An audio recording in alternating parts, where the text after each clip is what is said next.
नमस्कार साथियों, क्या हालचाल आपके। रीट मेंस यानी शिक्षक भर्ती की आप तैयारी कर रहे हैं तो ये वीडियो क्लास आपके लिए बहुत उपयोगी है। शिक्षक भर्ती में एक पार्ट है L1 और L2 दोनों में सूचना प्रौद्योगिकी IT। ICT नहीं है, यानी कम्युनिकेशन नहीं है, केवल सूचना प्रौद्योगिकी है। वो 10 नंबर की है, आपके लिए 5 क्वेश्चन उसके आने हैं। तो वो क्वेश्चन किस टाइप के आएंगे, किस टाइप के पूछे गए हैं, उसके आधार पे आपको आगे तैयारी करनी है। तो उसके लिए कहाँ से पढ़े, क्या पढ़े और कैसे तैयारी करें। तो देखो, इस क्लास में हम PYQ 45 प्रश्न यानी कि 8 तो हो गए L2 के, एक हो गए 5 क्वेश्चन, 8 पेपर तो हो गए L2 के, एक पेपर हो गया L1 का। तो 9 पेपर, 9 इंटू 5 यानी 45 प्रश्न जो है व्याख्या सहित सूचना प्रौद्योगिकी के हम इस क्लास में शक्ति बैच द पावर, अभी ये जो नवरात्रा के उपलक्ष्य में हम इसमें देखने वाले हैं। और सूचना प्रौद्योगिकी 10 नंबर की है। तो आप ये मान के चलिए कि भाई 10 घंटे तो आपको इसको देने ही है कम से कम। 5 क्वेश्चन इसके आने हैं। अगर आप बिल्कुल भी नहीं पढ़ते हैं, आप सीधे ही ऐसे जाते हैं, तो भी 1% तो आप सही करके आ ही सकते हो, चांस है। और अगर आप 10 घंटे भी अगर इसको दे देते हैं, 10 नंबर है, यानी कहने का मतलब है कि अगर आप इसके 20-30 पेज या फिर मान लो 5-7-10 क्लास अगर आप इसकी देख देख लेते हैं सूचना प्रौद्योगिकी की, तो निश्चित रूप से आप 5 में से 4 प्रश्न आराम से करके आ सकते हो। और ये जो 2-3 क्वेश्चन होते हैं, ये महत्वपूर्ण होते हैं जो आपको मेरिट में आगे ले जाते हैं। तो हम देखते हैं आगे इसमें कि अभी तक जो क्वेश्चन आए हैं वो किस टाइप के आए हैं। ठीक है, उसकी हम व्याख्या सहित हम उसको हल करके देखते हैं। तो ये जैसे 45% है सूचना प्रौद्योगिकी के L1 L2 2022 में जो विज्ञप्ति आई थी, उसका मैथ साइंस वाले जो पेपर है उसके 5 क्वेश्चन पहले हम देखते हैं। उससे पहले आपको सिलेबस दिखा देता हूँ मैं कि सिलेबस जो है वो क्या है। देखिए, ये आपके सिलेबस है। सूचना प्रौद्योगिकी के आधार, एक तो आधार दे रखा है। सूचना प्रौद्योगिकी के उपकरण, टूल्स। अब इसमें जो विभिन्न इसके प्रकार वगैरह आ गए। सूचना प्रौद्योगिकी के अनुप्रयोग, अनुप्रयोग में कंप्यूटर सॉफ्टवेयर, हार्डवेयर, उसके अलावा और भी जैसे इंटरनेट, है ना, और डेटा, डेटा प्रोसेसिंग, वो सब चीज़ें।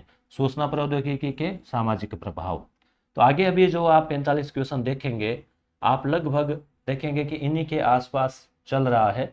क्या पूछे गए हैं उसके आधार पे आगे वैसे पूछे जा सकते हैं। तो ये जो क्वेश्चन है वो हमने लिए हैं इस पुस्तक से। इस पुस्तक में हमने L1 और L2 दोनों के लिए उपयोगी है। 2022 में जो पेपर हुए थे, 8 तो L2 के और एक L1 का, उन 9 पेपर में जो राजस्थान जीके के, राजस्थान का भूगोल, इतिहास, कला संस्कृति, राजस्थानी भाषा, सामान्य ज्ञान, शैक्षिक परिदृश्य, RTE, करंट अफेयर, सूचना तकनीकी और शैक्षणिक मनोविज्ञान, यानी मनोविज्ञान और सूचना तकनीकी, केवल सब्जेक्ट को छोड़कर बाकी सारे जो क्वेश्चन है वो यहाँ पे शामिल है व्याख्या सहित। तो उसी पुस्तक से जो है वो ये क्वेश्चन जो है हमने टाइप करवा के यहाँ आपके सामने रखे हैं, और ताकि आपको एक समझ विकसित हो कि किस प्रकार के क्वेश्चन पूछे गए हैं। और ये क्लास भी इम्पोर्टेंट होगी क्योंकि 45 क्वेश्चन है, तो हो सकता है 1 या 2 क्वेश्चन तो सीधा सीधा इस क्लास में से ही आपको देखने को मिल जाए। पहला प्रश्न है, फोन लाइन और मॉडेम की सहायता से इंटरनेट कनेक्शन जोड़ना क्या कहलाता है। तो देखो, फोन की लाइन होती है CPU में लगी हुई, और CPU के अंदर एक मॉडेम होता है, मॉड्यूलेटर और डी मॉड्यूलेटर उसको बोलते हैं। उसका अर्थ होता है मॉड्यूलेटर और डी मॉड्यूलेटर। ठीक है, मॉडेम उसको बोलते हैं। उसकी सहायता से ही इंटरनेट चलता है। आजकल तो वैसे वाईफाई भी हो गया, तो इसकी भी जैसे हमने भी यहाँ पे इसकी पिन जो है ना वो निकाल रखी है, आपको शायद यहाँ से दिखेगी या नहीं दिखेगी पता नहीं, इधर लगा रखी है। तो अब देखो क्या बोलते हैं इसको, fibre optic dish, digital dial up. तो इसको कहते हैं डायल अप, ये उत्तर होगा। फोन लाइन और मॉडेम की सहायता से इंटरनेट को जोड़ना, डायल अप। और वैसे डायल करना आप जानते ही हैं, डायल करना। तो इसमें फोन लाइन और मॉडेम की सहायता से इंटरनेट कनेक्शन जोड़ना डायल अप कहलाता है। डायल अप नेटवर्किंग एक कंप्यूटर को किसी अन्य कंप्यूटर से लेन, लेन का मतलब क्या होता है, local area network. Local area network का मतलब हुआ कि मान लो एक घर में ही या एक सेंटर में 10 कंप्यूटर है, वो आपस में जुड़े हुए हैं, तो वो लोकल एरिया नेटवर्क हो गया। और इंटरनेट से जोड़ना, डायल अप कनेक्शन, मॉडेम का प्रयोग करके कंप्यूटर से इंटरनेट से जुड़े किसी अन्य कंप्यूटर से स्टैंडर्ड फोन लाइन पर कनेक्शन कहलाता है। ठीक है, आगे निम्नलिखित में से कौन सा ई वॉलेट ऐप HDFC द्वारा पेश किया गया। अब देखो ई वॉलेट आप जानते हैं, ई का मतलब इलेक्ट्रॉनिक, वॉलेट यानी बटुआ, जैसे हम बटुए में पैसे रखते हैं, सीधे खाते से नहीं निकालते, वैसे ही आपके फ़ोन में दो तरीके से पैसे निकाले जाते हैं। एक तो आप सीधा अपने अकाउंट से पेमेंट करते हैं, एक आप वॉलेट में रखते हैं। तो वॉलेट वाले में पासवर्ड वगैरह लगाने नहीं होते, सीधे आसानी से हो जाते हैं। तो जैसे आपके फ़ोनपे का वॉलेट है, पेटीएम का वॉलेट है, तो वैसे ही HDFC बैंक ने एक वॉलेट जारी किया। ये हो सकता है उस समय किया हो, इसलिए चर्चा में रहा हो, तो इन्होंने वो क्वेश्चन पूछ लिया। कौन सा पेपर था ये पेपर था मैथ साइंस वाला, जिसमें ये 5 क्वेश्चन किसके पूछे गए हैं, IT के। तो यहाँ पे उत्तर हो जाएगा पेजेप। देखो पेटीएम तो HDFC का है नहीं, आप जानते हो। भीम है वो भारत सरकार का है, ये भी आपको पता है। फोन पे है वो भी आपको पता है, अपना अलग है खुद का फोन पे, इसलिए ये भी नहीं होगा। तो इस प्रकार से क्या हो जाएगा यहाँ पे, ये हो जाएगा। तो ये हो गया इसका। आगे बिटकॉइन वॉलेट में जारी किया गया। देखो बिटकॉइन जो है वो एक ऑनलाइन यानी डिजिटल मुद्रा है। ऑफलाइन मुद्रा आप जानते हैं, जैसे नोट देते हैं, रुपए डॉलर वगैरह देते हैं। इसमें क्या है, कोई हकीकत में नहीं है, केवल बस मोबाइल से मोबाइल चलती है। बिटकॉइन, बिटकॉइन है, एथेरियम है, डोज कॉइन है, ऐसे करके कोई 50 सैकड़ों ऐसे है, परंतु बिटकॉइन सबसे महंगा है। एक बिटकॉइन का मतलब है कई कितने 35-40 लाख रुपए का होता है एक बिटकॉइन, और इसके भाव घटते बढ़ते रहते हैं। तो बिटकॉइन के बारे में भी जब हम डिटेल से पढ़ेंगे इसकी क्लास, तो बिटकॉइन के बारे में भी विस्तार से आपको बता दूंगा। तो कब जारी किया गया, सीधा साख है, तो ये काफ़ी चर्चा में रहा था साल 2 साल पहले, अभी भी है वैसे चर्चा में। तो 2009 में जापान का था एक व्यक्ति, उसने ये जारी किया था। उस समय कुछ भी नहीं था एक बिटकॉइन का। अगर उस समय किसी ने एक बिटकॉइन ले लिया तो आज वो अरबपति, करोड़पति तो है ही है। तो बिटकॉइन वॉलेट एक विकेंद्रीकृत डिजिटल मुद्रा है। केंद्रीकृत तो होता है जिसका कोई मुखिया होता है, जैसे अपना जो रुपया है उसके RBI है, ठीक है, उसके पास कंट्रोल है। तो विकेंद्रीकृत है और डिजिटल है, ध्यान रखना। मुद्रा है जिसका अर्थ है कि किसी केंद्रीय बैंक द्वारा नहीं संचालित होती, जैसे मान लो RBI वगैरह, उसका इस पर कोई कंट्रोल, किसी भी देश का कोई कंट्रोल नहीं है। फिर ये कैसे संचालित होती है, तो उसका एक बहुत गहरा सिस्टम है, ब्लॉक चेन तकनीक बोलते हैं। और बिटकॉइन को या तो शेयर होता है या खरीदा जाता है, या फिर नया बनाना तो माइनिंग बोलते हैं, उसको माइनिंग होती है। तो कंप्यूटर नेटवर्किंग आधारित भुगतान है, तो इसे निर्मित किया गया है। इसका विकास सातोशी नाकामोतो, तो संतोषी जैसे संतोष होता है ना, तो सतोशी आप याद रख लेना, सतोशी या सातोशी, ठीक। तो ये तो आपको याद रह जाएगा। इसकी शुरुआत जनवरी 2009 में हुई थी, जापान में हुई थी, ध्यान रखना, जापान। विश्व का पहला पूर्णतया खुला भुगतान तंत्र है। क्लियर। अगला, गणितीय भाषा में तालिका, टेबल क्या कहलाती है। टेबल आप देखते हो ना, जैसे ऐसे टेबल बनाते हैं एक्सेल वगैरह में से, मान लो कोई टाइम टेबल वगैरह और है, तो ये गणितीय भाषा में रिलेशन, डोमेन, एट्रीब्यूट, टपल क्या कहलाता है। तो ये जो है, इसमें देखो डोमेन तो इंटरनेट से जुड़ा हुआ सिस्टम है, इंटरनेट के लिए एक डोमेन जो है वो चाहिए होता है। तो यहाँ पे रिलेशन बोलेंगे हम इसको, रिलेशन। गणितीय भाषा में एक तालिका की रिलेशन कहा जाता है, डेटा की एक सारणीबद्ध संरचना है जो दो या दो से अधिक वस्तुओं के बीच संबंध को प्रदर्शित करती है। जैसे मान लो हम ऐसे तालिका बनाते हैं, और यहाँ पे हम जैसे इधर लिख दिया DNA, इधर लिख दिया RNA, और उसमें हम अंतर दिखाते हैं, तो दोनों के बीच में एक तरह से तुलना वगैरह, इस प्रकार से ये संबंध प्रदर्शित करती है, तो वो सारणी हो गई। और प्रस्तुत इनपुट आउटपुट के बीच का संबंध वर्णन करता है। जब डेटा डिवाइस A और B को संचारित किया जाता है, तो हेडर A से 5वीं सतह से जाता है, जिसे B की सतह प्राप्त हो जाती है। तो ये क्या कहलाएगा, थोड़ा सा कठिन प्रश्न है, परंतु अगर आप इसको प्रैक्टिकल में अगर देखते हैं हेडर और फुटर क्या होता है, तो जैसे ही आप ये पेज देख रहे हैं, जैसे ये किताब का पेज है, ये ऊपर लिखा हुआ है ज्ञान सरोवर और नीचे आपके यहाँ लिखा रहेगा पेज संख्या। तो ऊपर वाला हेडर है, हेड सिर, यानी ऊपर कुछ टाइटल लिखा। फुटर फुट यानी पैर पाद, तो पाद टिप्पणी ये नीचे हो गई और वो ऊपर हेडर और फुटर। इसमें क्या होता है कि कंप्यूटर में एमएस वर्ड में और में आप अपना ऊपर जैसे नाम लिखते हैं, कुछ और लिखते हैं, नीचे पेज नंबर लिखते हैं, तो ऊपर हेडर नीचे footer.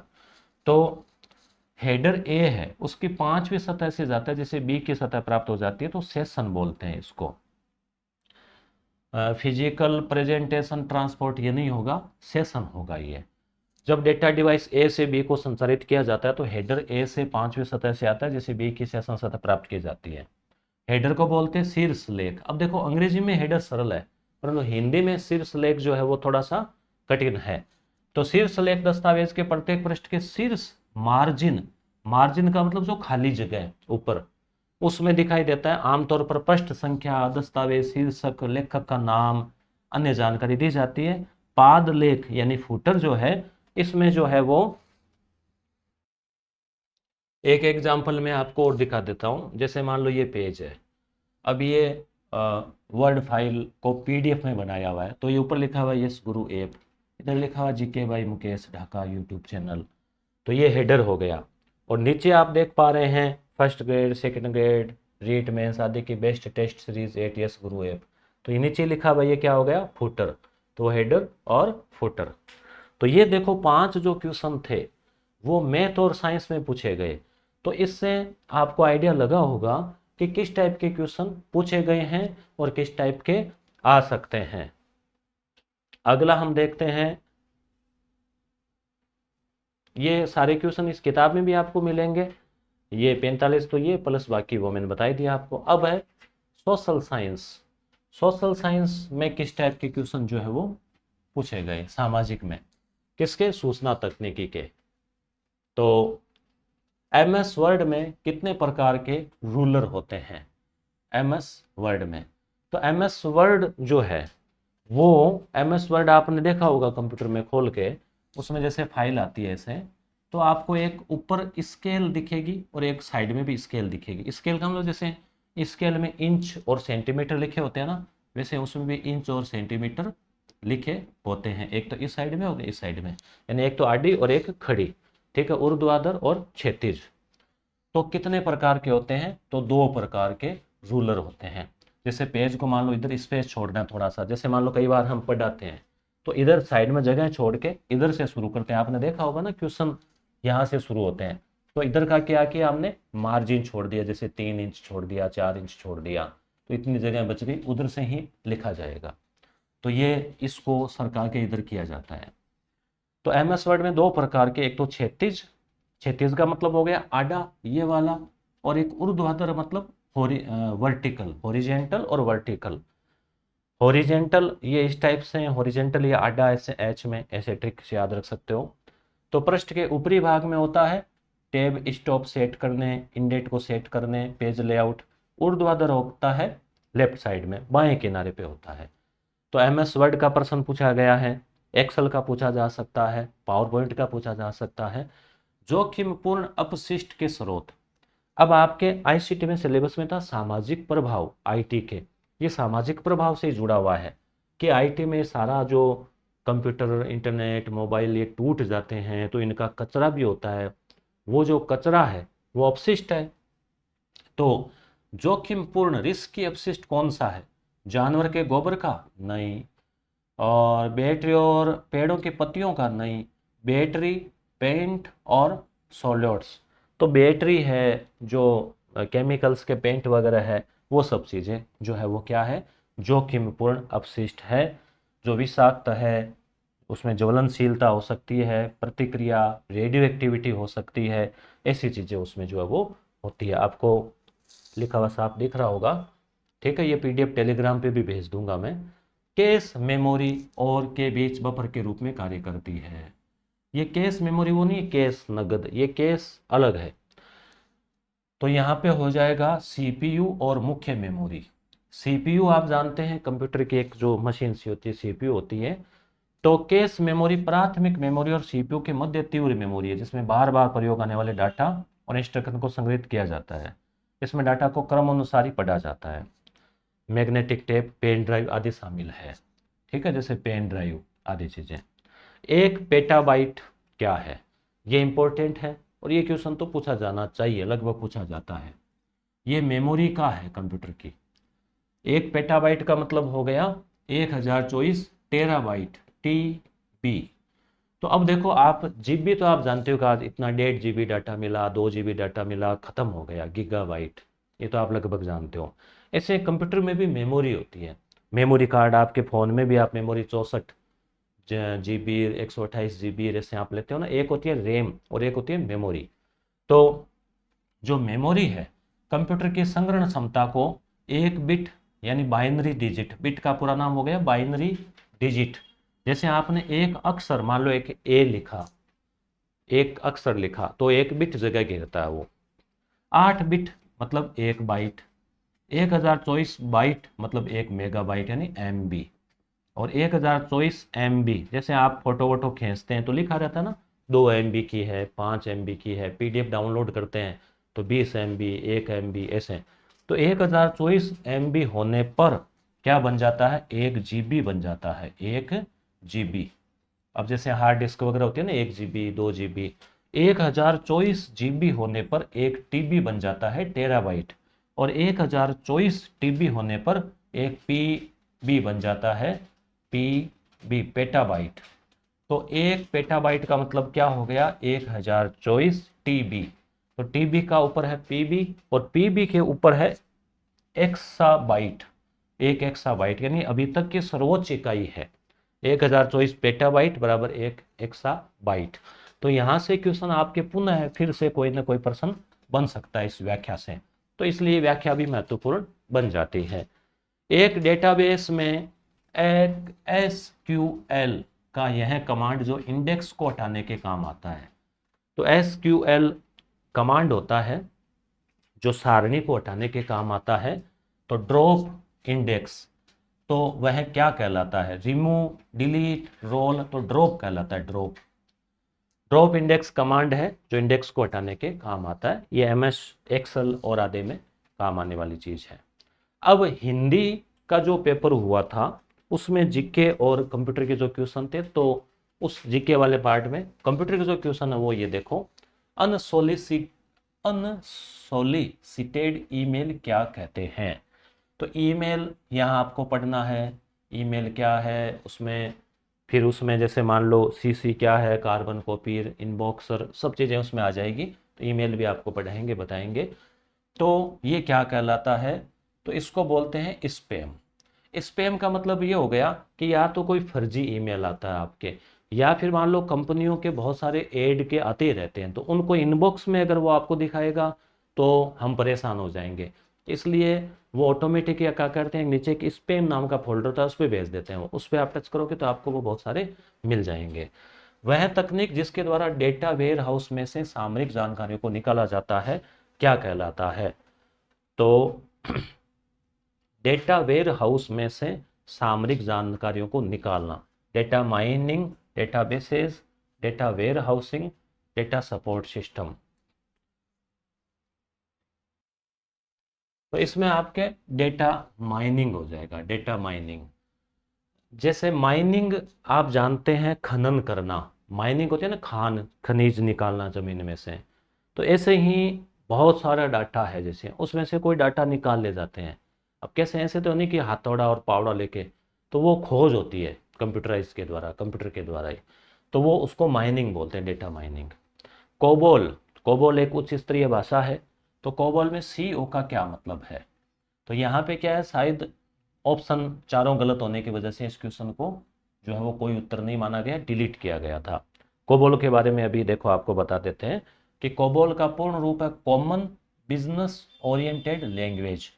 Common business oriented language, तो CO का मतलब हो गया कॉमन बिजनेस ओरिएंटेड लैंग्वेज है। यह उच्च स्तरीय अंग्रेजी जैसी प्रोग्रामिंग भाषा है, जैसे 1950 के दशक के अंत और 60 के दशक के प्रारंभ में व्यापार, वित्त और प्रशासनिक प्रणालियों के लिए डिजाइन किया गया था।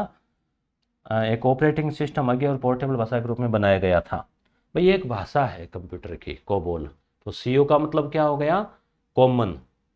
फिर बी का मतलब बिजनेस, ओ का मतलब ओरिएंटेड, एल यानी लैंग्वेज। तो कोबोल में सीओ का, तो कंप्यूटर कॉमन, कहीं कॉमन ऑब्जेक्ट आ गया तो ये ऑब्जेक्ट नहीं होगा।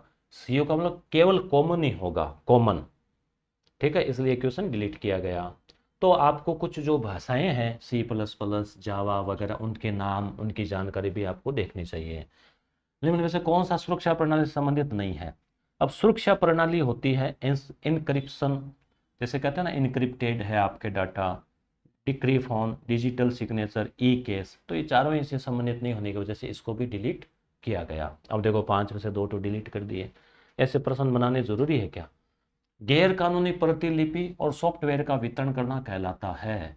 अब गैर कानूनी प्रतिलिपि, कॉपी जानते हो ना, और सॉफ्टवेयर, जैसे मान लो कोई सॉफ्टवेयर बनाया, ठीक है, अब उसका फोटोकॉपी, या ऐसे फोटोकॉपी मतलब उसकी कॉपी निकाल के बेची जा रही है, भाई ओरिजिनल महंगा है तो उसकी कॉपी निकाल के बेची जा रही है, तो वो क्या कहलाता है, तो वो कहलाता है सॉफ्टवेयर पायरेसी। जैसे फिल्मों की होती है ना पायरेसी, भाई फिल्म आई, लोग हॉल में देखने जाते हैं, पैसे लगते हैं, तो हॉल में क्या करते हैं, उसको उसको कैमरे से रिकॉर्डिंग कर लेता है, फिर उसको सीडी वगैरह पहले बना के बेचते थे, आजकल यूट्यूब पे चढ़ा देते हैं, फिर वापस डिलीट करते हैं क्योंकि उस पर भी कॉपीराइट आ जाता है। तो इसको पायरेसी बोलते हैं, सॉफ्टवेयर की पायरेसी। ठीक है। अब है संस्कृत वाला, कि भाई क्या पूछा गया इसमें।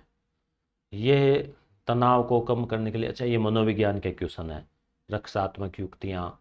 तो इनमें भी देखो काफ़ी अच्छे से व्याख्या की गई है मनोविज्ञान वाले प्रश्नों की भी। सूचना तकनीकी, फायरवॉल कंप्यूटर में क्यों उपयुक्त होता है, तो फायरवॉल जो है वो किस लिए, सिक्योरिटी के लिए। कंप्यूटर सिस्टम में नेटवर्क का हिस्सा है जिसका निर्माण अनाधिकृत उपयोग को रोकने और अधिकृत संप्रेषण को अनुमति देने के लिए किया जाता है। फायरवॉल यह एक उपकरण या उपकरण का सेट है जो इस तरह कॉन्फ़िगर किया गया है, जो अन्य सुरक्षा डोमेन के बीच कंप्यूटर यातायात को क्या करता है, अनुज्ञा, अस्वीकार, एनक्रिप्ट, डिक्रिप्ट, प्रोकेसी करता है, जिसका आधार कई नियम और अन्य मानक है। ठीक है। तो फायरवॉल को हार्डवेयर या सॉफ्टवेयर दोनों के संयोजन में कार्यान्वित किया जा सकता है। फायरवॉल का उपयोग अनाधिकृत इंटरनेट उपयोगकर्ताओं को इंटरनेट से जुड़े व्यक्तिगत नेटवर्क, मुख्यतः इंट्रानेट का प्रयोग करने से रोकने के लिए किया जाता है। तो फायरवॉल एक तरह से क्या है, ये एक प्रकार का सुरक्षा तंत्र है। ये निम्न में से कौन सा ओपन सोर्स सॉफ्टवेयर का नुकसान है। ओपन सोर्स का मतलब क्या हुआ कि भाई बिना कोई उसमें सिक्योरिटी, या जैसे खुला अपन उसको यूज करते हैं, तो क्या है कि यह कस्टमाइज किया जा सकता है, ये तो इसकी विशेषता है। उच्च गुणवत्ता है, विशेषता है, फ्री है, गुणवत्ता है। इसमें त्रुटि हो सकती है क्योंकि इसे गंभीरता से जांचा नहीं जाता।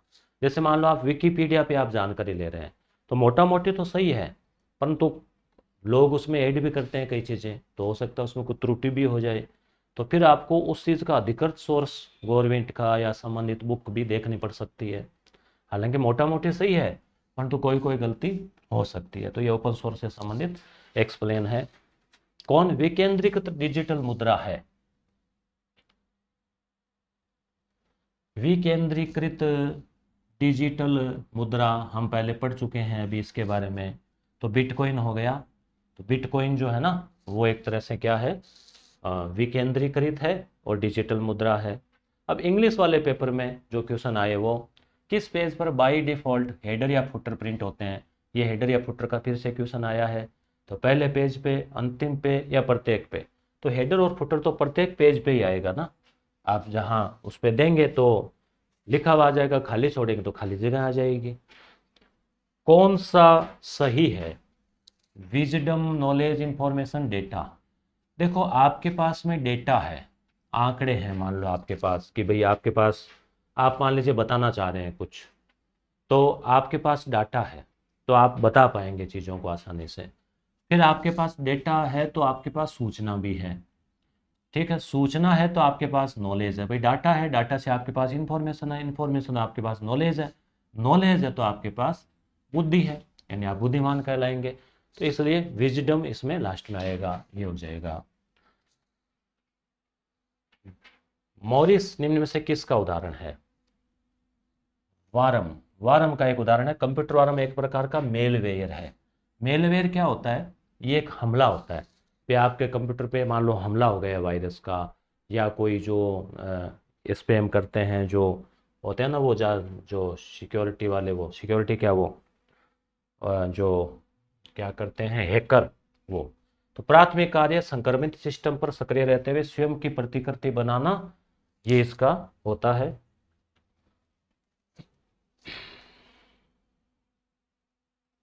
तो वारम क्या है? मेलवेयर है, ठीक है। प्रत्यूष सुपर कंप्यूटर की गति। तो सुपर कंप्यूटर का भी क्वेश्चन पूछा गया है। तो जो सुपर कंप्यूटर है उनके बारे में आपको देखना होगा। तो 6.8 PF जो है सुपर कंप्यूटर है, जिसकी ये इसकी गति है। हजारों माइक्रो प्रोसेसर होते हैं, ये शक्तिशाली होते हैं। विश्व का प्रथम सुपर कंप्यूटर 1964 में CDC 6600 था। भारत का पहला सुपर कंप्यूटर परम था, परम, जिसे CDEC कंपनी ने बनाया था 1991 में। प्रत्युष सुपर जो है इसकी गति 6.8 है। USSD द्वारा दी जाने वाली सेवाएं। USSD, एक USB अलग होता है, USSD अलग होता है। तो USSD द्वारा दी जाने वाली सेवाएं हैं एम पिन बदलना, OTP केस। तो यहाँ पे जो है 1 और 2, OTP यानी एम पिन बदलना और OTP जनरेट करना, ये दोनों ही है। USSD का मतलब है तो अनस्ट्रक्चर्ड सप्लीमेंट्री सर्विस डेटा, ये इसका पूरा नाम है। इसमें एम पिन बदलना, OTP जनरेट करना, मोबाइल बैंकिंग, ये सब इसमें आ जाता है। अब उर्दू वाला पेपर हम देखते हैं कि भाई इसमें क्या पूछा गया। निम्न में से कौन सी बिग डाटा की विशेषता नहीं है? तो बिग डाटा यानी कि डाटा स्टोरेज के जो बड़े बड़े जो संग्रहण केंद्र होते हैं उसे बिग डाटा बोलते हैं। तो बिग डाटा में विविधता होती है, वॉल्यूम होता है, वेग होता है, खालीपन जो है वो नहीं होता।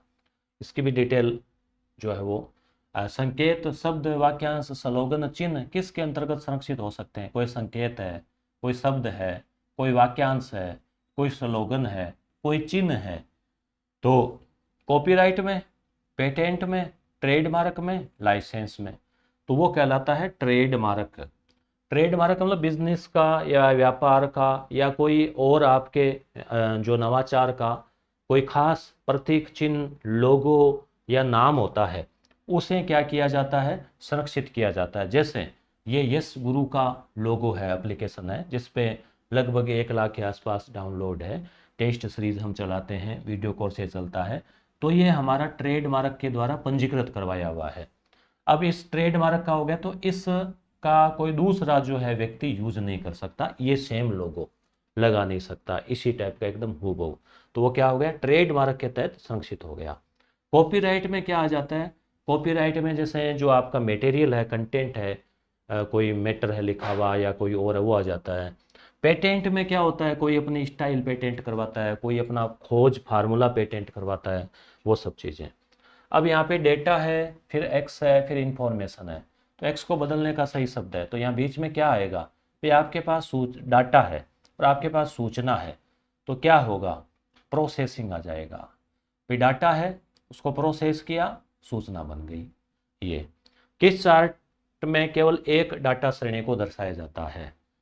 तो कॉलम पाई। तो ये जो पाई चार्ट है, पाई चार्ट आपने देखा होगा ना, इस प्रकार से ऐसे दिखाते हैं गोला बना के, जिसमें मान लो इस प्रकार से ऐसे आ गया, ऐसे किया हुआ कि मान लो यहाँ पे लिख दिया कि भाई इतने प्रतिशत जो है वो मजदूर है, इतने प्रतिशत जो है वो शिक्षक है, इतने विद्यार्थी है, या जैसे आपका महीने का खर्चा है तो ये बिजली का हो गया, ये शिक्षा पे हो गया, ये अन्य पे हो गया, तो ऐसे दिखाते हैं ना। तो कुल इसका योग 360 डिग्री के हिसाब से होता है, 100% के आधार पे होता है, तो उसे पाई चार्ट तो डाटा श्रेणी है। मेक एड्रेस की लंबाई कितने बिट होती है? मेक एड्रेस है 48 होती है। पंजाबी वाला है, कंप्यूटर में इंफॉर्मेशन रीड ओनली मेमोरी में द्वारा संग्रहित होती है, किस में? निर्माता। कंप्यूटर में क्या है? रीड ओनली मेमोरी होती है एक, जो कंप्यूटर को जब बनाते हैं ना, जो सॉफ्टवेयर इंजीनियर जो कंप्यूटर को सेट करते हैं, वो निर्माता ही उसमें फिट कर देते हैं, डाल देते हैं। तो वो जो है वो निर्माता के द्वारा उसमें सेट की जाती है। ई कॉमर्स का मुख्य प्रकार नहीं है। ई कॉमर्स आप जानते हैं जो अमेजोन, फ्लिपकार्ट वगैरह का, तो इसमें B2B business to business, B2C यानी बिजनेस टू कस्टमर, यानी एक दुकानदार दूसरे दुकानदार से सामान ले रहा है तो B2B हो गया, एक दुकानदार से कस्टमर ले रहा है तो B2C हो गया। ठीक है, तो C2C कस्टमर से कस्टमर, जैसे ये भी होता है, वो एक वेबसाइट है ना जिसमें पुराने सामान बेचते हैं। जैसे आप कस्टमर, आपके पास पुरानी गाड़ी है, आपने उस पर लगा दी, किस पे है वो, एक कुछ है वेबसाइट, तो उस पर आपने OLX है शायद, उस पर आपने चढ़ा दी, तो आप कस्टमर है, दूसरा कस्टमर उसको सीधा ले लेता है, कस्टमर टू कस्टमर, तो C2C। ये D2B ऐसा कोई उदाहरण नहीं है। कौन सा डिवाइस यूजर प्रोग्रामेबल है? डिवाइस यूजर प्रोग्रामेबल, माउस नहीं है, डम टर्मिनल, प्रिंटर नहीं है, बुद्धिमान टर्मिनल, इंटेलिजेंट टर्मिनल जो है वो है। ठीक है, कौन सा POS सिस्टम का प्रकार है? POS सिस्टम जानते हैं ना, POS, जैसे आजकल उसमें कर दिया, राशन कार्ड में भी अंगूठा लगाते हैं तो POS सिस्टम उसको, तो POS है पॉइंट ऑफ सेल सिस्टम होते हैं जिसमें मुख्य रूप है इसमें, तो डाटा POS है, POS का प्रकार नहीं है। मोबाइल POS होता है, क्लाउड POS होता है, टर्मिनल होता है, डाटा नहीं होता है। तो self service, mobile, tablet, terminal, cloud, ये सब। क्लाउड क्या है? जहाँ डाटा स्टोरेज होता है। तो ये सब चीज़ें हम आगे की जो क्लासेज होगी, मैं ये कह रहा हूँ कि 10 मार्क्स हैं आपके, 5 क्वेश्चन आने, तो आप 10 घंटे तो इसको दो, तब आप यहाँ 5 में से 4 क्वेश्चन, लगभग 3 या 4 क्वेश्चन कर लोगे, नहीं तो फिर 1-2 क्वेश्चन या एक भी मुश्किल। कौन सा मुख्यतः ई-कॉमर्स के मुख्य 3 चरणों में विचारणीय नहीं है? Innovation, preservation, reinvention, consolidation. तो प्रिजर्वेशन इसमें नहीं आता है, इनोवेशन नवाचार इसमें आता है, री इन्वेंशन पुनः खोज इसमें आता है, कंसोलिडेशन इसमें आता है। उसके बाद में ये सिंधी वाला है, इंटरनेट से फाइल को कंप्यूटर पर सेव करना कहलाता है। तो डाउनलोड करते हो ना आप, डाउनलोडिंग अब सरल नहीं। गूगल क्रोम क्या है? एक ब्राउजर है, आप सर्च करते हो, सरल है। जावा क्या है? जावा एक उच्च स्तरीय भाषा है। ठीक है, IPv6 एड्रेस में कुल प्रयुक्त बिट होती है, तो ये थोड़ा सा कठिन है, 128 इसमें होती है। फेसबुक का नया नाम मेटा, आपको बताइए। ऐसे जैसे ट्विटर का नया नाम X, तो ऐसे भी प्रश्न कई बार पूछ ले जाते हैं, तो बात अच्छी बन जाती है। अब L1 में क्या पूछा गया? L1 में, ये तो मनोविज्ञान वाला है, ये सूचना, LUMI कंप्यूटर एक उदाहरण है सुपर कंप्यूटर का। ये विशेष प्रकार के कंप्यूटर होते हैं जो CPU लगाए जा सकते हैं। सुपर कंप्यूटर के कार्य, अंतरिक्ष यात्रा, मौसम विज्ञान।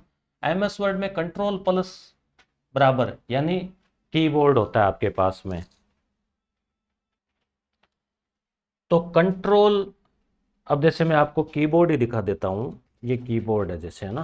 अब ये इसका वायर आपके थोड़ा रहेगा, छोटा हो सकता है, तो ये इधर कंट्रोल बटन है, ये अल्टर बटन है, ये विंडो। कंट्रोल को दबा के, प्लस का मतलब है कंट्रोल को दबा के, फिर ये बराबर वाला बटन जो है ना, बराबर वाला भी इधर है इसके आगे यहाँ पे, उसको अगर हम दबाते हैं तो क्या होता है? तो उससे क्या होगा? तो इससे होगा सब स्क्रिप्ट के लिए, सब स्क्रिप्ट जो है ना वो, ये सब स्क्रिप्ट क्या है? तो चयनित टेक्स्ट पर सब स्क्रिप्ट फॉर्मेटिंग लागू करने के लिए टेक्स्ट को सामान्य टेक्स्ट लाइन से थोड़ा नीचे कर देता है। जैसे मान लो आप साइंस का कुछ टाइप कर रहे हैं, आपको लिखना है H2O, तो वैसे तो वो H2O आएगा। अब इस 2 को छोटा करना है, तो इसको सिलेक्ट कर लो, कंट्रोल बटन के साथ में बराबर वाला दबाओ, तो ये छोटा होके ऐसे नीचे आ जाएगा। समझ गए? इस प्रकार से रेडियो तरंगे संचार, किस प्रकार का संचार होता है? तो रेडियो जो तरंगे हैं या विद्युत चुंबकीय तरंगे हैं, तो वो सब क्या होती है? बेतार होती है ना। तो रेडियो तरंगे विद्युत चुंबकीय तरंगों का ही प्रकार है, इसमें तार का इस्तेमाल नहीं होता, बेतार होती है ये। तो ये अपने बहुत जगह काम आती है, जैसे वाईफाई है, मोबाइल नेटवर्क है, ब्लूटूथ है, उपग्रह संचार है। ब्लूटूथ है तो आप, वाईफाई है तो आपको कोई तार थोड़ी जुड़ा हुआ है, वो तरंगों से ही जा रहा है, तो वो सब क्या है? रेडियो तरंगे। जब आप एक्सेल फाइल को वर्ड डॉक्यूमेंट में इंसर्ट करते हैं तो डेटा क्या हो जाते हैं? तो इसको डिलीट किया गया है। और पुस्तकालय को डिजिटल रूप ने रखमा, इसको भी डिलीट कर दिया। ठीक है, डिजिटल पुस्तकालय जैसा होगा नहीं। तो इस प्रकार से हमने देखो 10 पेज की फाइल है और 45 क्वेश्चन देख लिए हैं। ये फाइल भी आपको मैं टेलीग्राम के ऊपर भेज दूंगा, और किताब में प्रत्येक क्वेश्चन की व्याख्या, ICT प्लस जितने भी है ना, सारा जो जीके वाला पार्ट कंप्लीट जो है वो सब्जेक्ट को छोड़ के, सब्जेक्ट के 60 क्वेश्चन छोड़े हैं, बाकी L1 L2 दोनों के लिए उपयोगी है। तो पुस्तक भी 120 पेज की है, आपके लिए महत्वपूर्ण, आप इसको ज़रूर देख लेना, पढ़ लेना, कंठस्थ कर लेना इसको। और अब ये जो पार्ट है, तो ज़्यादा तो मैं मान लो दावा नहीं करता, परंतु ये ज़रूर कह सकता हूँ कि ये 10 नंबर के लिए आपको इसी यूट्यूब चैनल पे बेहतरीन कंटेंट, ऐसा कि आपको वहाँ से क्वेश्चन भी मिलेंगे और फिर आप निश्चिंत होके और कोई भी सोर्स पढ़ने की आवश्यकता पड़ेगी नहीं। ये कंटेंट जो है ना, आपको 4 पार्ट है ये मैं आपको करवा दूंगा, ठीक है, इस यूट्यूब चैनल पे। ये हो जाएगा, उसके बाद हम कोई आगे सोचेंगे। ठीक है, धन्यवाद।